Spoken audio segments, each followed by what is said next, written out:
Hello बच्चों, तो कैसे हैं आप सब लोग। उम्मीद करता हूं आप सभी खैरियत से होंगे और एकदम मजे में होंगे।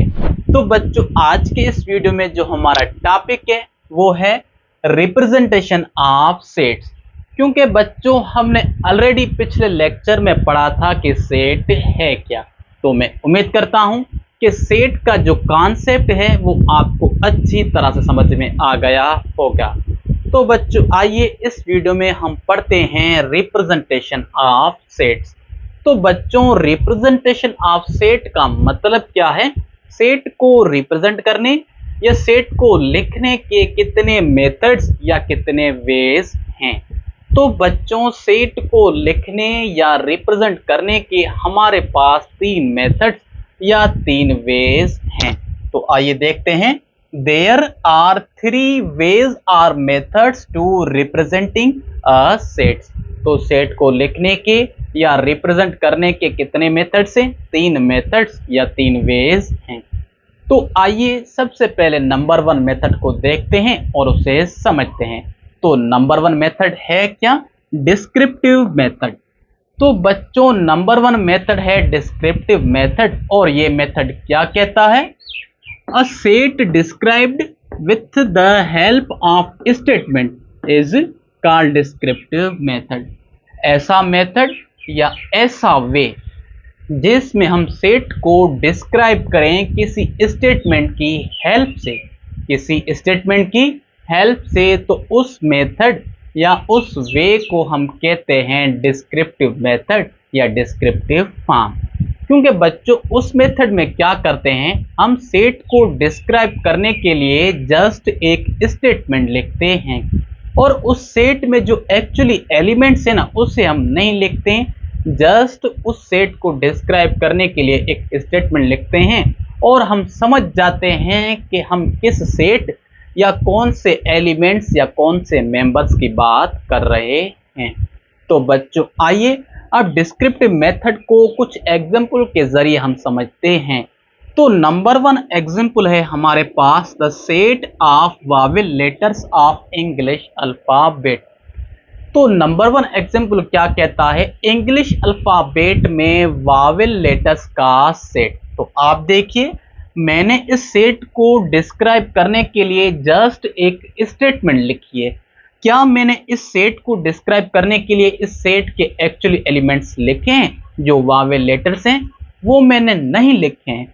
जस्ट यहाँ पर मैंने एक स्टेटमेंट लिखी है और हम समझ गए हैं कि हम कौन से नंबर्स या कौन से एलिमेंट्स की बात कर रहे हैं। तो डिस्क्रिप्टिव मेथड भी यही कहता है कि आप सेट को डिस्क्राइब करने के लिए जस्ट एक स्टेटमेंट लिखें और उसी मेथड को या उसी वे को हम कहते हैं डिस्क्रिप्टिव मेथड। क्योंकि हम समझ जाते हैं कि उस सेट में हम कौन से मेंबर्स या कौन से एलिमेंट्स की बात कर रहे हैं। क्योंकि यहाँ पर मैंने जस्ट एक स्टेटमेंट लिखी है नंबर 1 एग्जाम्पल में और हम समझ गए हैं कि इंग्लिश अल्फाबेट में हमारे कौन से वावेल लेटर हैं और कौन से नहीं हैं। तो आइए अब इसी तरह से सेकंड एग्जाम्पल को देखते हैं और ज़्यादा हम डिस्क्रिप्टिव फॉर्म को समझते हैं या अपना कॉन्सेप्ट डिस्क्रिप्टिव मेथड के बारे में क्लियर करते हैं। तो सेकंड एग्जाम्पल क्या है? The set of prime numbers between 1 and 10। मतलब सेकंड एग्जाम्पल क्या कह रहा है? 1 और 10 के बीच में प्राइम नंबर्स का सेट। तो आप मुझे बताइए, क्या मैंने यहाँ पर 1 और 10 के बीच में जो सारे प्राइम नंबर्स हैं वो यहाँ पर मैंने लिखे हैं? मैंने वो नहीं लिखे हैं, पर हम समझ गए हैं कि 1 और 10 के बीच में कौन से प्राइम नंबर है और कौन से नहीं है। तो यहाँ पर मैंने क्या किया है? जस्ट एक स्टेटमेंट लिखी है या एक सेंटेंस लिखा है। वो सेंटेंस आप चाहे किसी भी लैंग्वेज में लिखें, पर वो सेंटेंस जो हो या वो स्टेटमेंट सेट का जो कॉन्सेप्ट है वो क्लियर करती हो तो उसी को हम क्या कहेंगे? डिस्क्रिप्टिव मेथड कहेंगे। क्योंकि मैंने यहाँ पर जस्ट एक स्टेटमेंट लिखी है और हम समझ गए हैं कि इस स्टेटमेंट या इस सेट में कौन से मेंबर हैं और कौन से नहीं हैं। तो बच्चों ये था सेकंड एग्जाम्पल। आइए अब इसी तरह से थर्ड एग्जाम्पल को देखते हैं। तो थर्ड एग्जाम्पल क्या कह रहा है? The set of province in our country, हमारे कंट्री में प्रोविंस का सेट। तो आप देखिए, क्या मैंने हमारे कंट्री के जो सारे प्रोविंस हैं उसके नाम लिखे हैं? मैंने उनके नाम नहीं लिखे हैं, पर हम समझ गए हैं कि हमारे कंट्री में कौन से प्रोविंस हैं और उनके क्या नाम हैं। तो यहाँ पर मैंने इस सेट को डिस्क्राइब करने के लिए जस्ट एक स्टेटमेंट लिखी है और हम समझ गए हैं कि ये सेट कौन से एलिमेंट्स या कौन से मेंबर्स की बात कर रहा है और कौन से एलिमेंट्स की नहीं। तो बच्चों, इसी मेथड को हम कहते हैं डिस्क्रिप्टिव मेथड। तो बच्चों, मैं उम्मीद करता हूं कि डिस्क्रिप्टिव मेथड या डिस्क्रिप्टिव फॉर्म है क्या, वो आपको अच्छी तरह से समझ में आ गया होगा। क्योंकि बच्चों, मैं फिर से आपको बता रहा हूं, इस मेथड में जस्ट हम सेट को डिस्क्राइब करने के लिए एक स्टेटमेंट लिखते हैं और उस सेट के जो एक्चुअली मेंबर या एलिमेंट उसे हम नहीं लिखते, पर हम समझ जाते हैं उस स्टेटमेंट में कि हम कौन से मेंबर्स या कौन से एलिमेंट्स की बात कर रहे हैं। तो आइए अब इसी तरह से सेकंड मेथड या सेकंड फॉर्म को समझते हैं, और वो मेथड है क्या? टेबुलर और रोस्टर मेथड। तो बच्चों, जो सेकंड मेथड है उसे हम टेबुलर मेथड या रोस्टर मेथड भी कहते हैं। तो ये मेथड क्या कहता है? A set described by listing its element within braces and elements are separated by comma. तो ये मेथड क्या कहता है कि आपको सेट को डिस्क्राइब करना है, तो उस सेट के जो एक्चुअली एलिमेंट्स है उन एलिमेंट्स को आप ब्रेसेस के बीच में लिखें और हर एक एलिमेंट को सेपरेट करें कामा से। तो उस मेथड को हम कहते हैं टेबुलर और रोस्टर मेथड। क्योंकि बच्चों, उस मेथड में क्या करते हैं, जो सेट के एक्चुअली मेंबर या एक्चुअली एलिमेंट्स होते हैं ना, उन सारे एलिमेंट्स को हम इन दोनों ब्रेसेस के बीच में लिखते हैं और हर एक मेंबर या एलिमेंट को हम कामा से सेपरेट करते हैं। तो उसी मेथड को हम कहते हैं टेबुलर और रोस्टर मेथड। तो बच्चों, आइए इस मेथड को कुछ एग्जाम्पल की हेल्प से हम समझते हैं। तो वो हमारे एग्जाम्पल क्या है? नंबर 1 एग्जाम्पल है, ए एक सेट है वावेल लेटर्स का। तो आप देखिए, मैंने यहाँ पर सबसे पहले इस सेट को डिनोट करने के लिए इंग्लिश अल्फ़ाबेट का कैपिटल लेटर यूज किया है। ए एक सेट है जिसमें वावेल लेटर्स हैं। तो आप देखिए, मैंने सारे वावेल लेटर्स को इन दोनों ब्रेसेस के बीच में लिखा है और हर एक एलिमेंट या मेंबर को कामा से सेपरेट किया है। तो इसी मेथड को हम कहते हैं टेबुलर और रोस्टर मेथड। आइए अब एक और एग्जाम्पल देखते हैं। और नेक्स्ट एग्जाम्पल क्या है? एन एक सेट है नेचुरल नंबर्स का।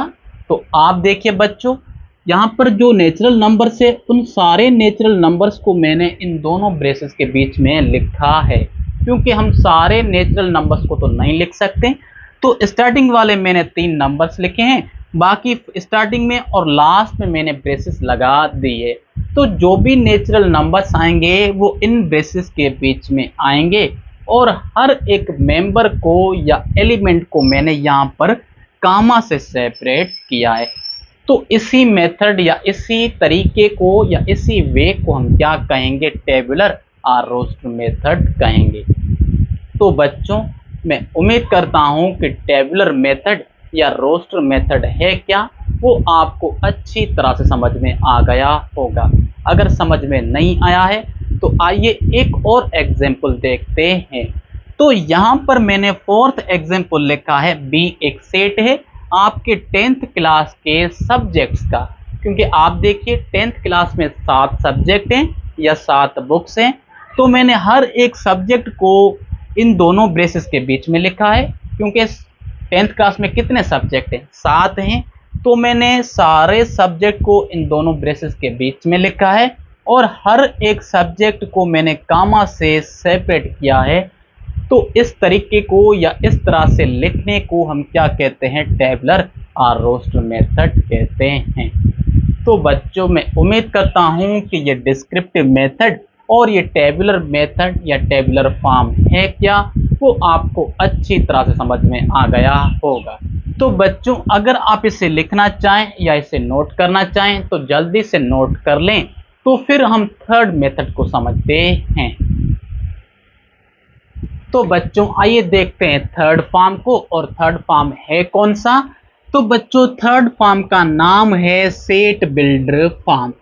तो इस थर्ड फॉर्म या सेट बिल्डर फॉर्म को समझने से पहले आइए देखते हैं कि इन सिंबल्स का मतलब या इन सिंबल्स की मीनिंग क्या है।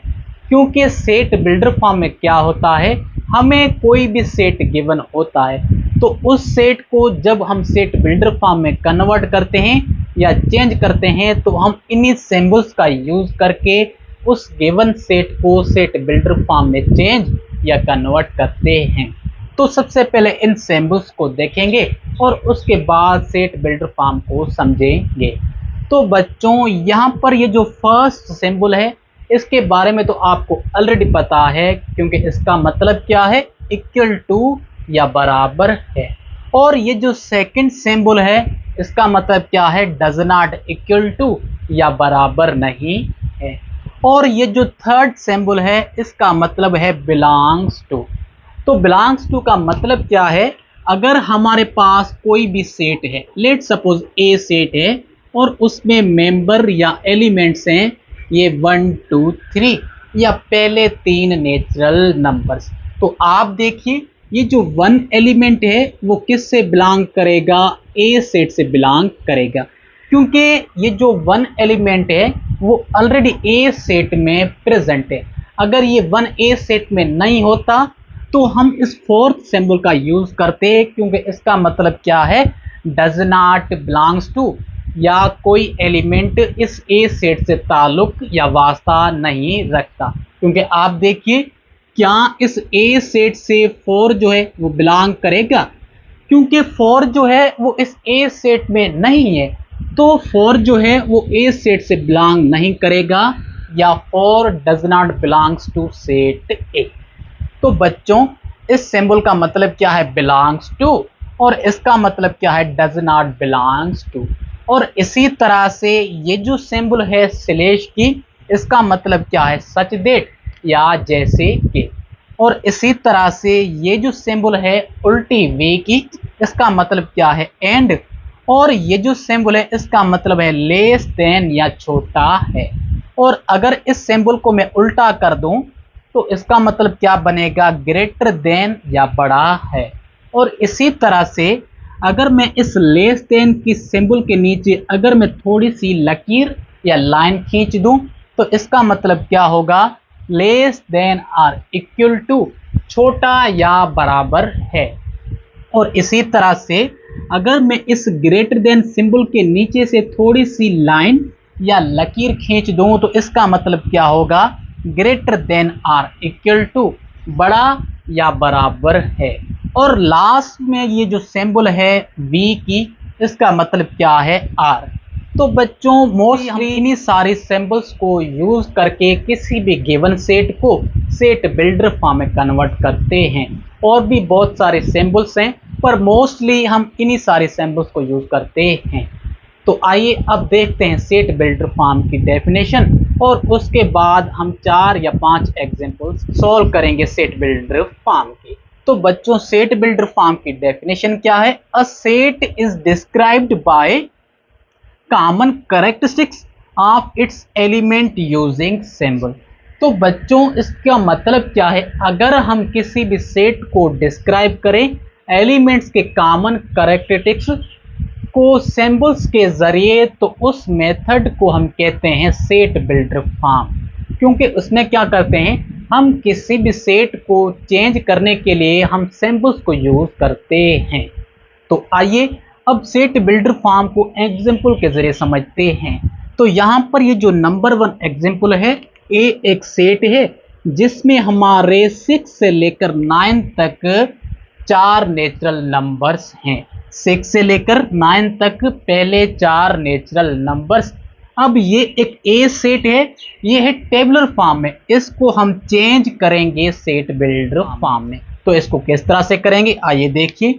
सबसे पहले बच्चों ए सेट को हम एज इट लिखेंगे और इस ब्रेसेस या ब्रैकेट को, और फिर इस ए सेट में ये जो सारे एलिमेंट्स है, इन सारे एलिमेंट्स को हम रिप्लेस करेंगे किसी भी एक पर्टिकुलर वेरिएबल से। अब क्या करेंगे, इन सारे नंबर्स की जगह हम एक पर्टिकुलर वेरिएबल यूज करेंगे। आप चाहे x लिखें, y या z या कोई दूसरा एबीसी का लेटर। तो लेट सपोज मैं लिख रहा हूं x। अब ए सेट है जिसमें x एलिमेंट, अब x एलिमेंट कौन से हैं, किस सेट से बिलोंग कर रहे हैं, तो फिर हम क्या करेंगे, लिखेंगे सच दैट जैसे कि वो जो x एलिमेंट है वो बिलोंग कर रहे हैं किससे, नेचुरल नंबर से, क्योंकि ये जो नंबर्स हैं वो हमारे नेचुरल हैं, तो इसलिए हम नेचुरल नंबर की सिंबल या n को लिखेंगे। अब ए सेट है जिसमें x एलिमेंट, जैसे कि वो जो x एलिमेंट है वो बिलोंग करते हैं किससे, नेचुरल नंबर से। पर नेचुरल नंबर तो बहुत सारे हैं, तो इस ए सेट में कोई रिस्ट्रिक्शन या इस ए सेट की कोई लिमिट तो होगी, तो फिर लिखेंगे हम एंड 5 जो है वो छोटा है x से और x जो है वो छोटा है किससे, 10 से। तो बच्चों अब ये जो ए सेट है ना वो हमारा सेट बिल्डर फॉर्म में चेंज हो गया है। तो बच्चों आप ध्यान रखना, अगर आप किसी भी सेट को सेट बिल्डर फॉर्म में चेंज करेंगे तो आपको यहाँ से लेकर यहाँ तक तो एज टू एज या सेम टू सेम लिखना है, क्योंकि यहाँ पर मैंने x वेरिएबल लिखा है तो आप x को हटाकर y भी लिख सकते हैं। पर ये जो पहले 4 लेटर्स हैं ये आप सेम टू सेम लिखेंगे किसी भी सेट को सेट बिल्डर फॉर्म में कन्वर्ट करने के लिए।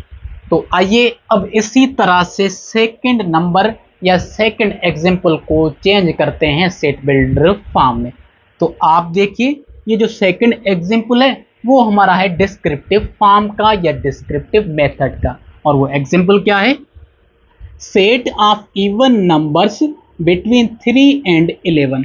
अब हमारे पास सेकंड जो एग्जांपल है वो है इवन नंबर्स का सेट, पर 3 और 11 के बीच में जो सारे इवन नंबर्स हैं।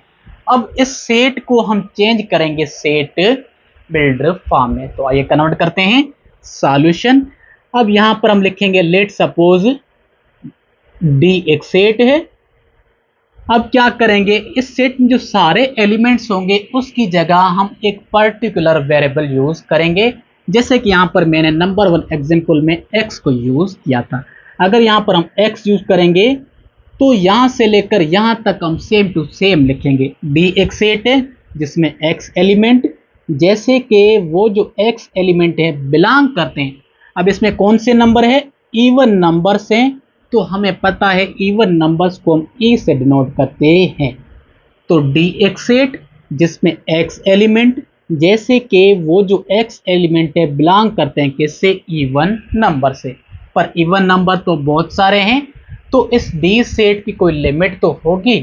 तो 3 से लेकर 3 और 11 के बीच में जो सारे इवन नंबर से, तो फिर यहाँ पर लिखेंगे and 3 less than x and x less than 11।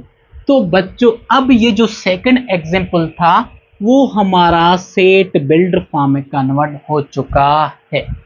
तो बच्चों इस तरह से हम किसी भी सेट को सेट बिल्डर फॉर्म में कन्वर्ट या चेंज करते हैं। तो मैं उम्मीद करता हूं कि किसी भी सेट को सेट बिल्डर फॉर्म में किस तरह से चेंज करते हैं वो आपको समझ में आ गया होगा। अगर नहीं आया है तो आइए एक और एग्जांपल को हम सॉल्व करते हैं। तो हमारे पास जो थर्ड एग्जांपल है वो है सी सेट। अब आप देखिए सी सेट में हमारे कौन से नंबर हैं, पहले हमारे 5 प्राइम नंबर्स, क्योंकि 2, 3, 5, 7 और 11 क्या है, ये हमारे पहले 5 प्राइम नंबर्स हैं। और इस सेट सी को हम चेंज करेंगे सेट बिल्डर फॉर्म में। तो आइए कन्वर्ट करते हैं। तो सबसे पहले सी सेट को एज इट लिखेंगे। अब इन सारे नंबर्स की जगह हम एक पर्टिकुलर वेरिएबल यूज करेंगे, जैसे कि नंबर 1 और नंबर 2 में हमने x वेरिएबल को यूज किया है, तो हम यहाँ पर यूज करेंगे y। अब एक सी सेट है जिसमें y एलिमेंट्स, जैसे कि वो जो y एलिमेंट्स हैं बिलोंग करते हैं किससे, प्राइम नंबर से, क्योंकि ये हमारे प्राइम नंबर्स हैं तो हमें पता है प्राइम नंबर्स को हम p से डिनोट करते हैं।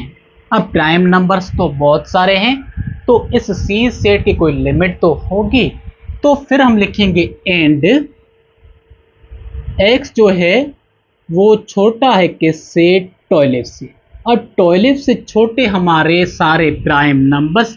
अब ये जो सी सेट है वो चेंज हो चुका है सेट बिल्डर फॉर्म में। तो बच्चों मैं उम्मीद करता हूं कि इस थर्ड नंबर या थर्ड एग्जाम्पल को हमने किस तरह से चेंज किया है सेट बिल्डर फॉर्म में वो आपको समझ में आ गया होगा। तो बच्चों मैं उम्मीद करता हूं कि सेट बिल्डर फॉर्म है क्या, या किसी भी गिवन सेट को हम सेट बिल्डर फॉर्म में किस तरह से चेंज करते हैं वो आपको अच्छी तरह से समझ में आ गया होगा। तो बच्चों अगर आप इसे लिखना चाहते हैं या नोट करना चाहते हैं तो जल्दी से लिख लें या नोट कर लें। तो बच्चों इस वीडियो में हमने पढ़ा है रिप्रेजेंटेशन ऑफ सेट, कि हम सेट को कितने वेज या कितने मेथड से लिख सकते हैं। तो वो मेथड थे 3, डिस्क्रिप्टिव, टेबुलर और सेट बिल्डर फॉर्म। और मैं उम्मीद करता हूं कि ये जो तीनों मेथड्स हमने पढ़े हैं वो आपको अच्छी तरह समझ में आ गए होंगे। तो बच्चों इस वीडियो में बस इतना ही, और लास्ट में जाने से पहले मैं आपसे यही कहूँगा कि अगर आपको वीडियो अच्छा लगा है तो वीडियो को लाइक करें, चैनल को सब्सक्राइब करें और बेल आइकन को ज़रूर प्रेस करें ताकि हर नए वीडियो की अपडेट आपको मिलती रहे। और मिलते हैं जल्दी नेक्स्ट वीडियो में, तब तक के लिए खुदा हाफिज़।